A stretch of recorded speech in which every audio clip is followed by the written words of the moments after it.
So you've been going through Deuteronomy, and there's all these rules and all these lists and all these things you have to remember and things you have to do. And then I love when we get to chapter 16 because it's night and day different than everything else. God specifically says you need to celebrate and do these days and these weeks of remembrance and these festivals of celebration. And I think it's so crazy because it just proves that God knows us so well, right? Like for me, especially for like our type A personalities that are going to see the lists and see the rules and see the opportunities and see the vision and just go, go, go.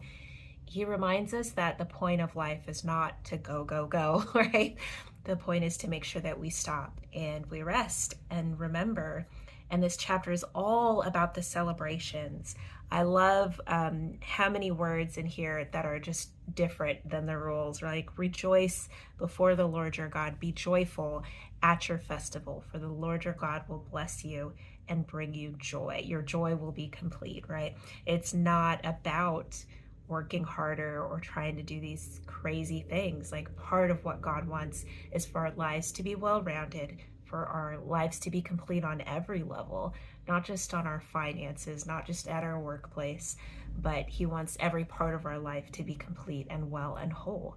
And that requires not doing the exact same thing every single day and having drudgery that never ends.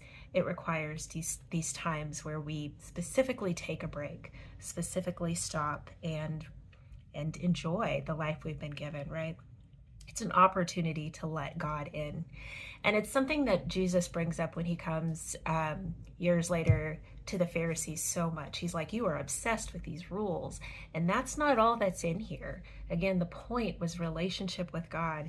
And the point was for us to be able to experience shalom, to be able to experience peace and joy and happiness in our lifetime. Not for us to just get a bunch of rules written down.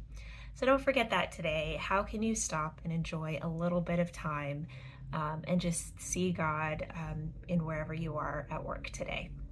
Have a good one.